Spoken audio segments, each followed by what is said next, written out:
Hey guys, today I wanted to talk about your KRX 1000 and talk about getting your speedometer to read correctly. A lot of us are concerned with this, a lot of us aren't. For me personally, I'm concerned with it. And whether you live in Utah or Arizona or somewhere where side-by-sides are legal, you probably want to get your speedometer reading correctly.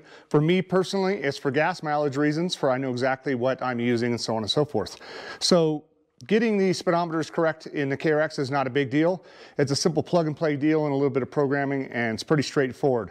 You know, years ago with the Polaris's, I've been doing this for years with these, and a company called 12 O'Clock Labs has a thing called a SpeedoDRD. That's what we use, that's what we've been running, and that's what we got on the table today to show you. So this is the 12 O'Clock Labs SpeedoDRD. Pretty simple, pretty straightforward device. You basically are going to disconnect your vehicle speed sensor in your car, and you'll plug this one into your vehicle speed sensor in your car, and then the plug that was plugging into it before, you plug into here. The other side, you've got a nice little waterproof control box. It has a little push button, and it has little LEDs that kind of indicate to you and show you what's going on with the programming and how to do it. So the point of this video today was kind of try to simplify it, show you guys how to do it on a KRX 1000 and make it simple. Again, not sure everybody needs this, but it's one of those things I wanted to do, and it makes it real easy. So the first thing you need to know is you need to have a GPS. You can download an app or something on your phone, and you need to run down a road and try to keep your car at one speed. You're going to need to note two numbers. One is what your speedometer says, and one is what the GPS says. So in my case, I was 4 miles per hour off.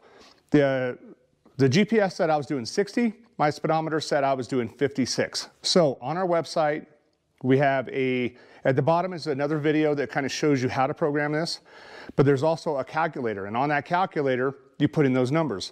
So once you click into that page, at the bottom it says, you know, what's your speedometer say? In my case, it was 56.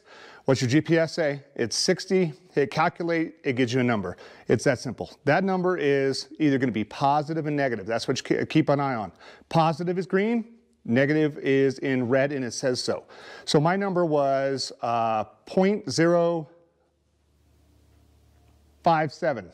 No, 51. 0.051. It's always going to be 3 digits. So that's all you got to do is you just got to put 0.051 into your SpeedoDRD. So anyways, if you guys want one, check it out on the site. You can just search DRD and it'll come right up, and that's a simple way to do it. But other than that, let's go get to the install. Okay guys, so this is your vehicle speed sensor on a KRX 1000. It's located on the passenger side, and it's hidden behind this coolant tube, so it's even really hard to show you in the video. So hopefully we have enough lighting. But I got two tools for it, and like I said, one is this, and what this big screwdriver for is I'm going to pry against the side of the case a little bit and put it on the side of the plug, and then I'm going to try to push on this and try to just pry it up.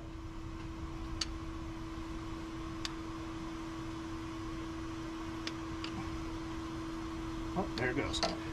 Okay, so that actually worked out, but sometimes, I'll pull this out of here. Sometimes this right here, when you push this, this doesn't want to come up much. So one of the little things you can do is take a little screwdriver, put it in there, and you can kind of just, you know, pry it up just a little bit, and then pry up with the other screwdriver to pop it up. But there's lots of plugs like this on the Kawasaki, so let me get the speedometer corrector. Okay, so you got this 3-pin plug. Plug it into this one.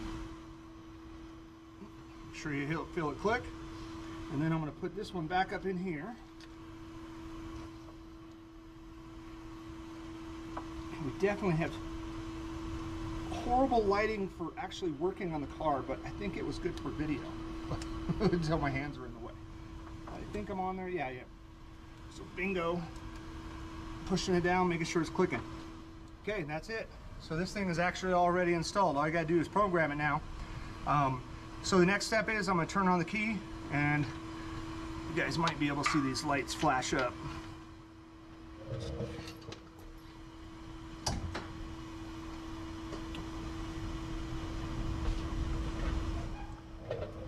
Okay. So you basically got a programming button and a light. So to get into the programming mode, All you want to do is hold this until you have 5 flashes.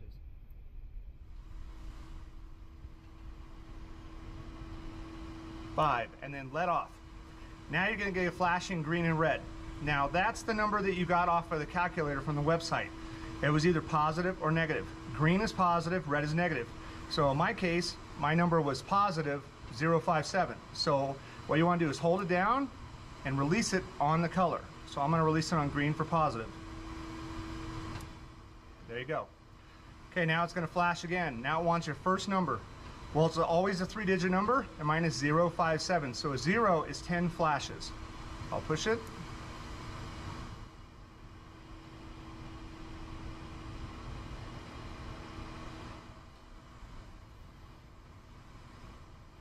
Ten flashes. Okay, then it's going to flash again. Now it wants a second number. My number's a 5.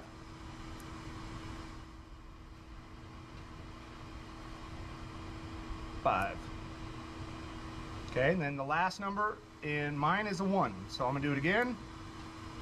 1, and I'll let off. Now it's going to flash like that and turn itself off, which shows you that it's completely calibrated.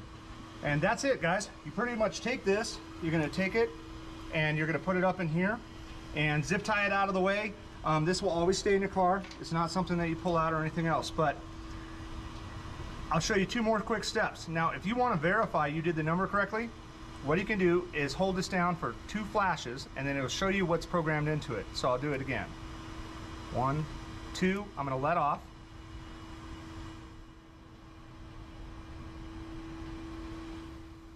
5, 1. So it shows me my 051 is in there, and that's it. It's done. Turn off the key, zip tie it, and we'll go back up to the top. Okay, so that's it. Pretty straightforward, simple install, guys. Couple things to keep in mind. So if you take it out and you think your speedometer is off after the correction, then it could have been your numbers you originally input into the calculator are wrong. So don't go back to the calculator and say, you know, now it says 59 and GPS says 60. Don't do that. But you know you're off by 1 miles per hour. Is it fast or is it slow? That is how you should put it back into the calculator. So if you did, if you said it was 56 and it was 60, now maybe you should say it's 55 and 60, and then you can get that new number, and then you reprogram it. So 2 other quick things to cover. You can completely wipe it. If you watch the other video, you pretty much hold down the button for 10 seconds. It'll flash red, yellow, or green. If you go to green and let off the button, it should wipe all the programming you just put into it, and you start from scratch. And I guess that's the point of what I'm trying to tell you is, if you try to go in to make an adjustment for 1 mile per hour, you're only going to get an adjustment for 1 mile per hour. So you want to wipe it back again, do put the different math in on that calculator and adjust accordingly, but don't try to make small increments. So you just got to do it on the calculator. So pretty simple. Please, as usual, guys, click that like and subscribe button, ring that little bell, and me and my family much appreciate it, and appreciate you. Thank you.